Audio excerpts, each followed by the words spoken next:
Are you inventing things to do to avoid the important work? Yeah. Like, I really want you to just sit with that for a second. Yeah, it's a pretty heavy question to start with. It is, because, when you sit down at your desk or even when you just wake up in the morning, are you deliberately inventing these trivial tasks just to avoid the actual heavy lifting of your life? It really forces a level of honesty that we frankly usually try to dodge. Exactly. It doesn't let you hide at all. And that question is really the driving force behind our mission today. We're doing a deep dive into this incredibly curated collection of wisdom, specifically zeroing in on a section focused on Day 112. Right, the Day 112 material, which is just so rich. It's amazing. The materials cover this massive spectrum, right? Like ancient philosophy, modern psychology, and even physical endurance training.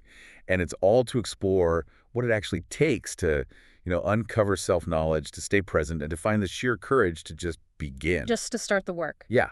Okay, let's unpack this. Because usually when we think about acquiring, great knowledge, we assume we're talking about mastering this really difficult external subject. Right, like we think of quantum physics or something. Yeah, quantum physics or, learning Mandarin or finally figuring out the tax code.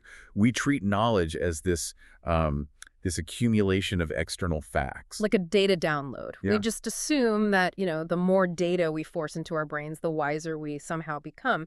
But there's this reference early on to an ancient text, the Wabana Purana, and it completely subverts that whole idea. Oh, yeah, that part was fascinating. Right. It suggests that the light we're all desperately searching for, it's not something external that we have to go out and acquire. It's an inner light that we just simply have to uncover. Which is such a shift in perspective. It really is. And Leo Tolstoy expands on this beautifully. He makes this profound, almost shocking claim that the greatest knowledge a human being can achieve isn't external at all. It's self-knowledge. He wrote that, he who understands himself will understand God. I mean, wow.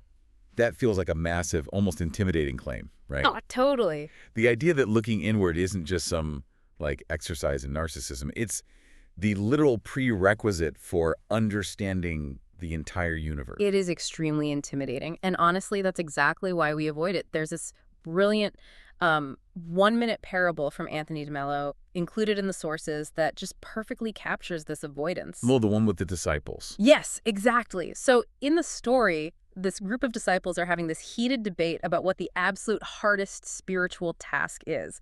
And they're throwing out all these grandiose ideas, right? Right. Is it receiving a divine revelation? Yeah. Or is it comprehending the deep mysteries of the universe? Or taking that revelation and teaching it to others? And then the master just overhears them and completely shuts the whole debate down. Shuts it right down. He tells them they are all entirely missing the mark. The hardest task isn't receiving or understanding or teaching divine secrets. The absolute hardest task in the world is simply getting people to see reality exactly as it is. What's fascinating here is the irony of it all. Seeing reality and, achieving that self-knowledge Tolstoy was talking about, it requires absolutely zero special equipment. None at all. Right. You don't need a PhD. You don't need grant funding or a high-tech laboratory. You literally just have to stop moving, look at your own life, and examine yourself with some honesty. So why is it so incredibly hard? I mean, we treat self-reflection like it's this scary, dark attic that we just absolutely refuse to clean. The attic nobody wants to go into? Exactly. And instead of just turning on the light and facing the dust up there, we choose to, meticulously organize the kitchen junk drawer instead. Oh, the junk drawer avoidance strategy. It's universally human. It is. We color code our calendars. We get into these debates about trivial drama on social media. We've replied to emails that do not matter at all. We basically invent things to do so we just don't have to look at reality. Yeah, and if you want proof of how deeply wired this is into our psychology, we can actually look at a historical example. A man who fought this exact battle against his own avoidance every single day, despite having, every reason in the world to just give up. Yes, we are talking about Marcus Aurelius. And this section of the reading, it blew my mind because of the sheer contrast between his public life and his private struggles. The contrast is staggering. I mean, at the time he's writing this guy is the emperor of Rome. He is ruling the empire at its absolute peak. He's arguably the most powerful single individual on the planet. Right, and his daily reality is just chaos. He's dealing with a horrific playing. Catastrophic floods. Political betrayals, endless, grueling wars on the icy frontier. He literally holds the weight of the known world on his shoulders. The stress must have been just incomprehensible to an average citizen. Yet, if you open Book 5 of his private diary, what we now call his Meditations, the very first entry isn't about some grand military strategy. Not at all. It's literally just him arguing with himself about wanting to stay under the warm covers in the morning. He's essentially hitting the ancient Roman snooze button. It's so relatable. The most powerful man on earth is laying there thinking, like, it's cold outside, my blankets are so cozy, I really do not want to get up and deal with these people today. And what's fascinating here is that Marcus Aurelius did not have to be a good man, let alone a disciplined one. Right. Absolute power corrupts. Exactly. And his predecessors proved that spectacularly. I mean, previous emperors had abandoned their thrones to retreat to these pleasure islands, or they just allowed the paranoia of the position to turn them into absolute monsters. Yeah, nobody would have stopped him. No, if Marcus had just surrendered to the stress, pulled the covers over his head, and let his generals run the empire while he slept in, no one would have blinked. He had literally every excuse to avoid reality. But he gets up every single day. He throws out the covers. He won that argument with his bedsheets, not because the floor was suddenly warm, but because he had deliberately decided who he wanted to be. Wow. He wrote a note to himself in that same private diary, reminding himself, and I love this quote, "No role is so well suited to philosophy as the one you're in right now." Meaning he wasn't waiting for the perfect conditions. Right. He wasn't waiting for a peaceful retirement in some beautiful villa to start practicing wisdom and self-reflection. He was doing it in a damp, freezing military tent on the Danube frontier. Which brings us to the core mechanism of doing the work. The sources outline these fundamental morning habits, right? Like journaling, going for a quiet walk, tackling the hardest deep work first. Yeah, the foundational stuff. But they aren't these complicated routines that require a 10-step optimization protocol or expensive supplements. Yeah. They all share one brutally simple physical prerequisite. You just have to throw off the cuff. You have to physically step into reality. Exactly. And think about the modern equivalent. Like, how often does your alarm go off? And instead of stepping into the day, you grab your phone and start doom scrolling. Oh, everybody does it. You're staying under the covers psychologically. You're inventing things to look at to avoid the important work of your own life. And when you finally break that habit, when you actually model that kind of relentless self-discipline, even if it's just privately, it completely changes how you interact with the people around you. It ripples out. It does. Marcus was writing a private diary, but the act of modeling that hard work fundamentally shifted his leadership.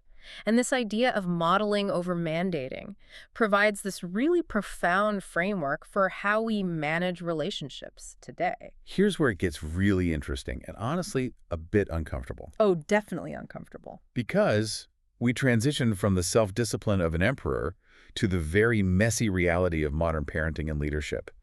So the source pulls from an essay by Melinda Wenner Moyer via Ryan Holiday's Daily Dad about compliance. And the premise is basically this.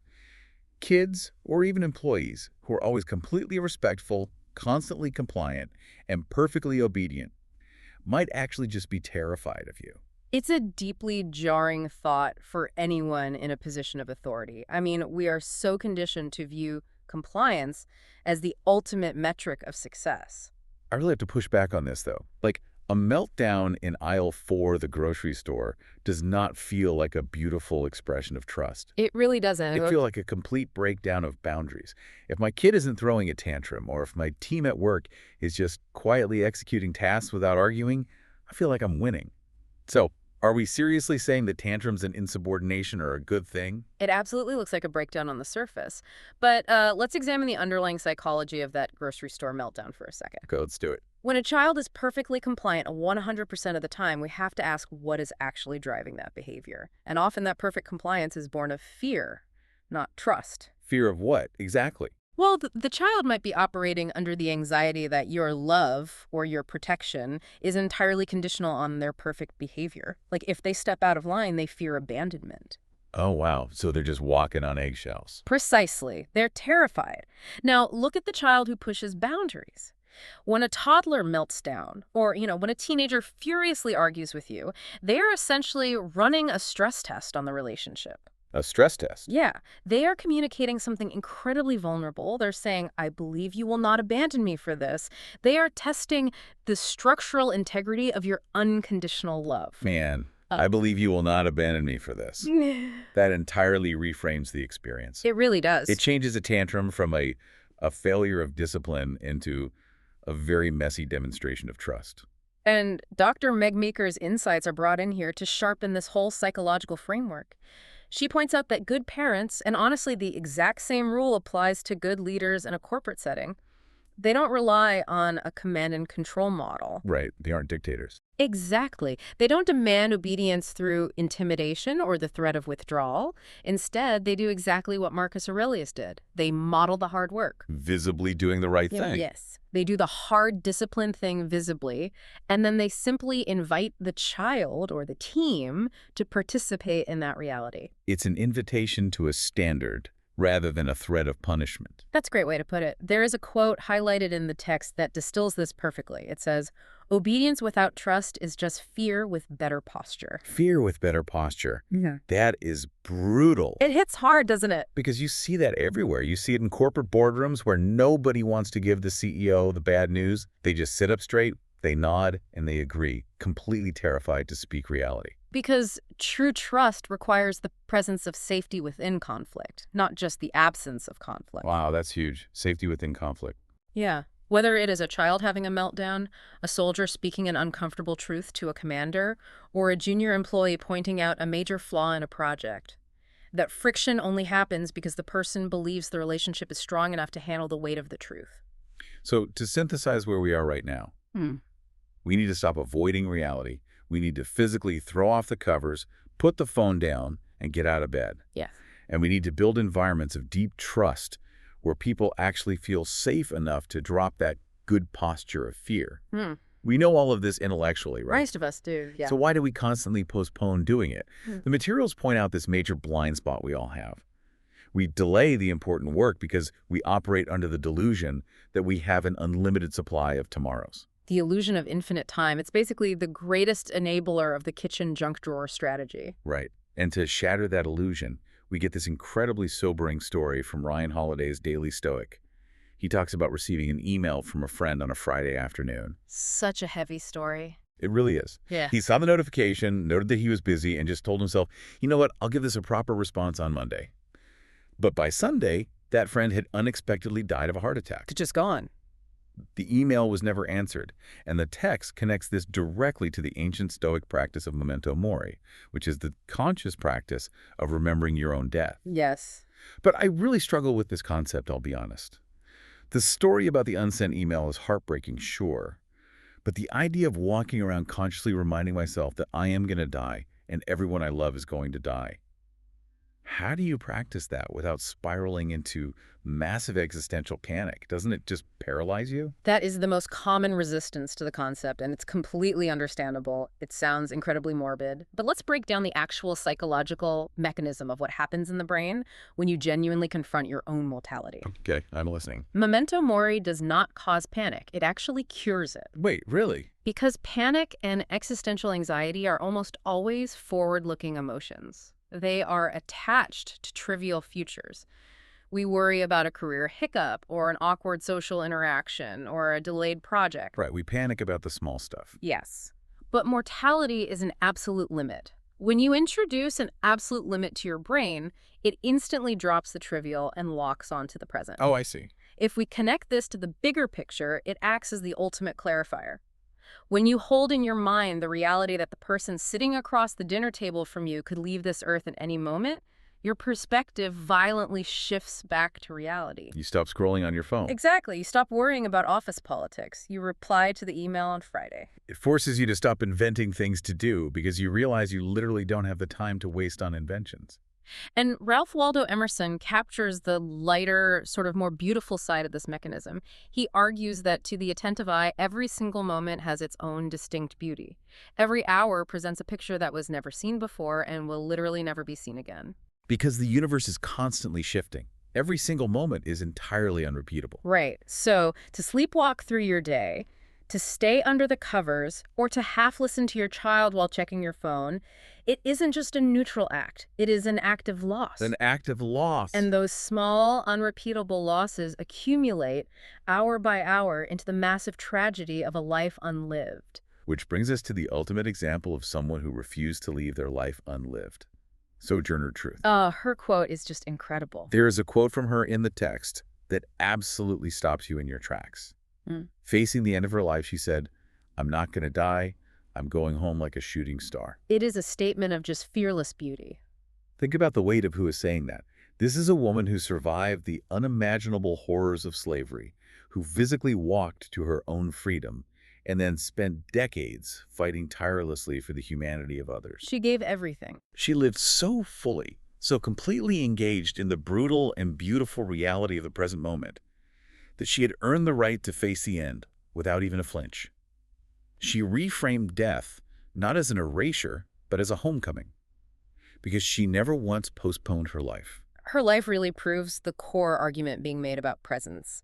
We often treat presence as this floaty, passive, spiritual virtue like sitting quietly on a cushion feeling peaceful. Right, very zen. But Sojourner Truth shows us that presence is highly practical and intensely active. You cannot give what you have not shown up to receive. That's a great point. If you are mentally living in Monday's anxieties, you have absolutely nothing of value to offer the person standing right in front of you on Friday. Okay, so presence is urgent. Confronting reality is urgent. But how do we physically step into this? Right, the execution. Exactly. How do we bridge the gap between intellectually knowing we need to do the work and actually executing it? So what does this all mean for our daily routine? Well, the text brings in a really practical framework for that. Yes. To answer this, the text brings in Coach Dan John's cardio progression. Now, we have this terrible habit in modern society of treating the brain like it's a VIP passenger riding around in a meat suit. The VIP passenger in a meat suit. I love that analogy. Right. We act like the body is just a flesh vehicle designed to carry our big, important thoughts from one Zoom meeting to the next.